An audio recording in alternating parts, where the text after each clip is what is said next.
On adore relever les défis, ça a toujours été notre leitmotiv. Et là, c'en est un très beau. C'est quand même grand. Est-ce que tu t'arrives à m'imaginer? On œuvre tous pour offrir un nouveau bâtiment, une nouvelle colonne vertébrale pour les deux Alpes et ça fait plaisir de participer à ça.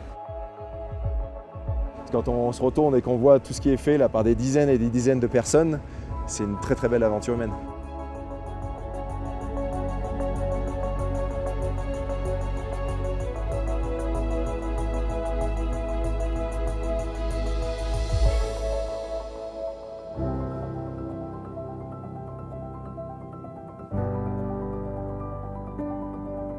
Donc là, on arrive sur la partie garage que tu connais bien en plan. Hein? Oui.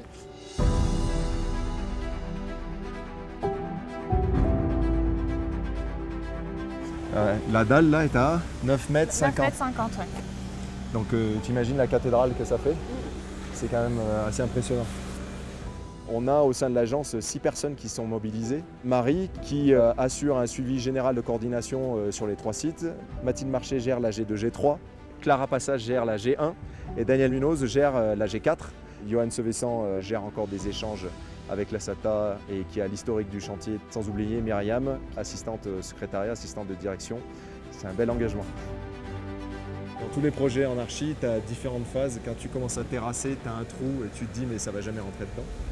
Et après quand tu commences à couler les semelles, tu te dis c'est gigantesque.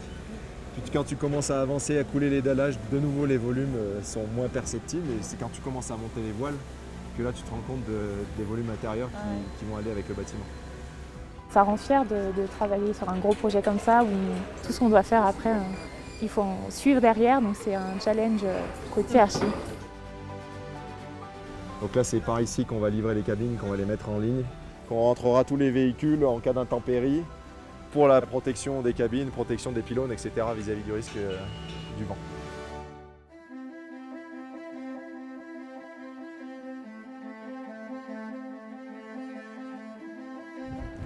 Qu'est-ce qu'il est beau le glacier! Ah ouais.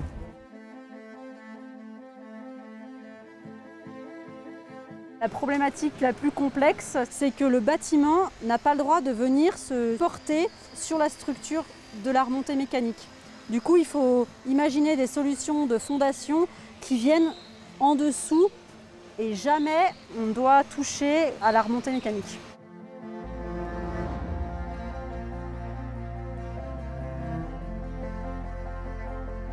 Prendre en compte toutes ces contraintes et faire ressortir quelque chose de positif de tout ça qui donnera satisfaction à notre client, c'est quand même un sacré engagement et on y prend vraiment du plaisir. Un des défis que nous avons eu à relever, c'est de faire en sorte qu'on ne voit pas trop la hauteur, la grandeur des bâtiments. Et c'est pour ça qu'on a travaillé sur un revêtement de bardage qui est en forme de losange. Et le fait de mettre une plus petite échelle sur un bâtiment très grand fait perdre les repères et du coup fait en sorte qu'on ne se rende pas compte de la taille du bâtiment.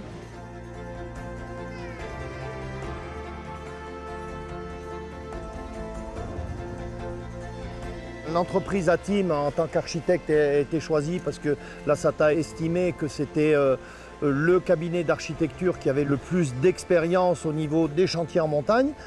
Donc c'est une entreprise qui est également capable de construire une structure autour d'une remontée mécanique et lui donner une image valorisante au niveau des deux Alpes.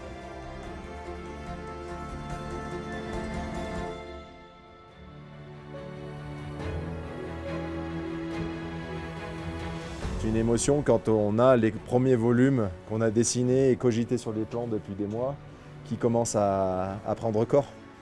Finalement, on se balade à l'échelle 1 sur nos plans et c'est quand même un sacré plaisir, un sacré privilège. C'est ma première visite sur ce site et c'est agréable de voir l'évolution de ce qu'on a construit sur le papier, de voir comment c'est réalisé. J'ai hâte de voir à la fin.